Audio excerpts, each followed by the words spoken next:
পরীক্ষা দিয়ে বেরোর সাথে সাথে হামলা করা, আমরা কী আমরা কিন্তু এখনও অ্যাগ্রেসিভ মোডে যাইনি। আমরা এখানে 2 একজনকে পাইছি, আমরা জাস্ট আপনাদের কাছে বিষয়টা বলতে এসেছি। 2 একজনকে পাইছি, আমরা আপনাদের কাছে চলে এসেছি, আপনাদেরকে বিষয়টা তাহলে আমরা জানাই গেলাম এটা কেন, এবং এটা নিয়ে আপনারা আগামীকালকের মধ্যে আপনারা এটা নিয়ে একটু সিদ্ধান্ত জানাবেন। স্যার আমাদের একজন গুরুতর আহত হয়েছে হসপিটাল, তারা গিয়ে চেষ্টা করছে। এখন ছাত্রছাত্র মারামারি করলে তো আমরা মারামারি তো না স্যার,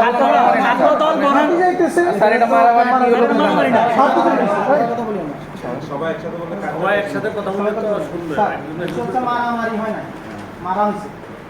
মারামারি যদি হতো তাহলে উভয় পক্ষে মারামারি হতো। ও মাত্র পরীক্ষা দিয়ে বের হয়েছে, এখনো ও 2তলা থেকে 4তলা থেকে নিচে এখনো নামে না।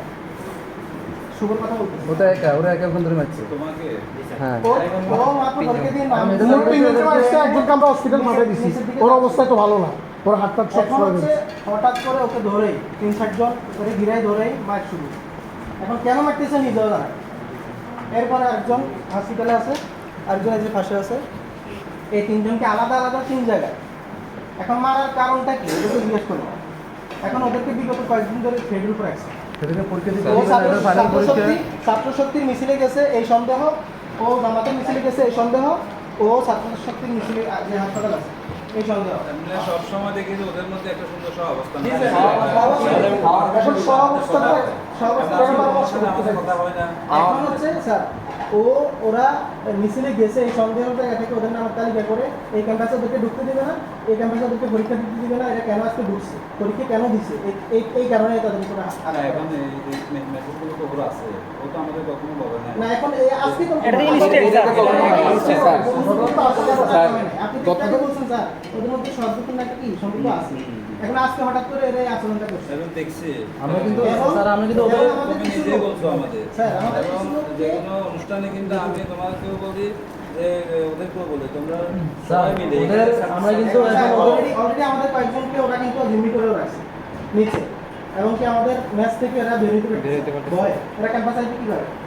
তাহলে আপনারা এই বিষয়গুলো আমরা কিন্তু এখন ছাত্র দলের সাধারণ সম্পাদক আমরা এখানে পাইছি, আমরা তো ছেলের আমরা কিছু করি নাই, আমরা কিছু করি না। আপনার কাছে আপনাদের সিদ্ধান্তের অপেক্ষা আমরা আছি। আগামীকালকের মধ্যে আপনি একটা সিদ্ধান্ত করে আমাদের ক্লাস কিন্তু বন্ধ হয়ে গেছে, পরীক্ষা কিন্তু চলবে।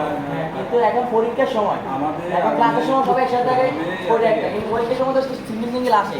আবার যদি হামলা কোনো ছাত্র যদি পরীক্ষা দিতে না পায়, তার যদি ড্রপ আউট আসে বের হয়েছে, তাহলে এটা দায় নেবে। ছাত্র হামলা হয়েছে 1 ঘন্টা আগে, তার আপনি শুনছেন, কিন্তু আপনি এখন কিন্তু পুলিশ জানাতে বসেন না, আপনি যদি আবার হামলা হয়েছে তাহলে দায় নিতে স্যার। আমরা স্যারকে আগামীকাল পর্যন্ত টাইম দিচ্ছি। ভাই আগামীকালকে তৎক্ষণাৎ কোনো ব্যবস্থা নেই। এই তো স্যার কি করে আমরা এটা দেখবো, আর আগামীকালকে বাকি আমরা ব্যবস্থা নেব। স্যার সবচেয়ে দুঃখজনক বিষয় হচ্ছে যে একটা বিভাগীয় প্রধানের সামনে সপ্তম সেমিস্টারের স্টুডেন্টের গায়ে হাত দিচ্ছে, স্যার কিছু বলে না।